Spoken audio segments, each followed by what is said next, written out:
Bonsoir à tous et merci de suivre le Flash Information sur RTI 2.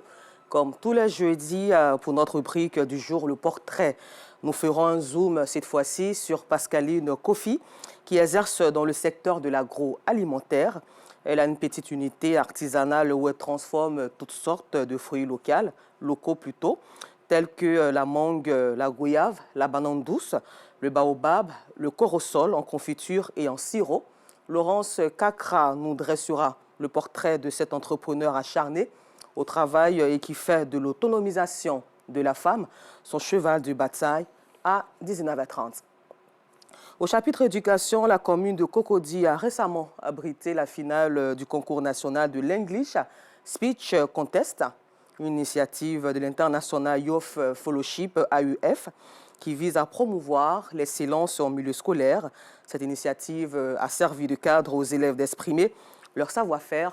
Justin Kwasi, Clément Boko. L'anglais est l'une des langues les plus parlées au monde. Cette langue a été l'épicentre de la finale nationale de English Speech Contest, un concours d'art oratoire d'anglais à l'attention des collégiens et lycéens. Une initiative de l'ONG IYF, International Youth Fellowship, visant à promouvoir l'excellence en milieu scolaire. Et nous avons initié ce programme pour orienter les élèves vers une vie positive.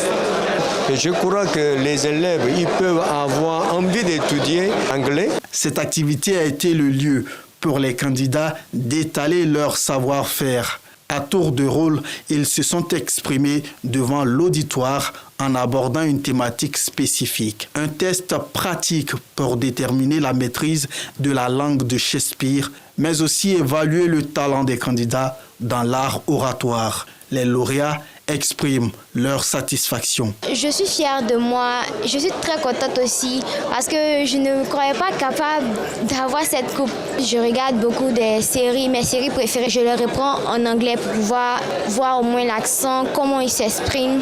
Et puis j'ai eu aussi l'aide de mes mentors, mes professeurs. Ils m'ont aidé aussi à bien articuler.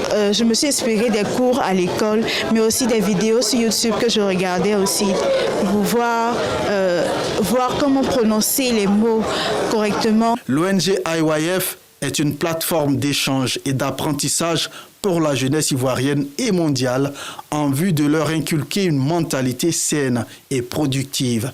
L'organisation entend pérenniser cette initiative afin d'inciter les élèves à l'apprentissage de la langue anglaise. Et pour toujours parler de célébration de l'excellence, c'est bientôt les Olympiades internationales et panafricaines.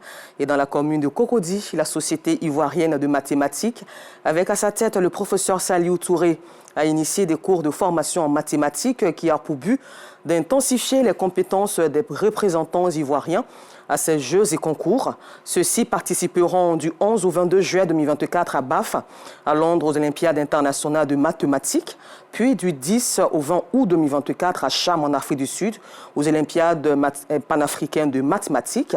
Vous aurez le compte-rendu de Bienvenue Kwao, Justin Kwasi et nous Sangaré dans le 19h30.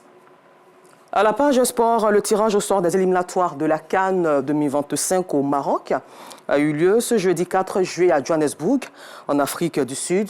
Les champions d'Afrique, les Ivoiriens, les éléphants ne devraient pas souffrir dans un groupe qu'ils partagent avec la Zambie, la Sierra Leone et le Tchad. À noter quelques chocs comme le Maroc face au Gabon, la RDC face à la Guinée-Conakry et le Sénégal face au Burkina Faso. Au Tchad, une enquête préliminaire a été ouverte en France pour des soupçons de biens mal acquis visant le jeune président tchadien Mahamat Idriss Déby Itno. Une source proche du dossier a pu confirmer ce mardi 2 juillet à nos confrères de RFI ces investigations concernant les dépenses vestimentaires de la présidence de la République tchadienne. Et puis, nous terminons ce flash d'information en République démocratique du Congo, où les rebelles du M23 soutenus par le Rwanda continuent leur progression dans la province du Nord Kivu, après avoir pris ce vendredi 28 juin la ville de Kanyabanyanga. À 150 km au nord de Goma, les rebelles continuent d'avancer vers le nord sur cet axe routier qui mène à Butembo. L'autre grande ville de la province, on dénombre des dizaines de milliers de déplacés après la progression des rebelles dans le nord Kivu. Merci de nous avoir suivis et rendez-vous à 19h30, toujours sur RTI2, mais cette fois-ci pour le temps d'information complet.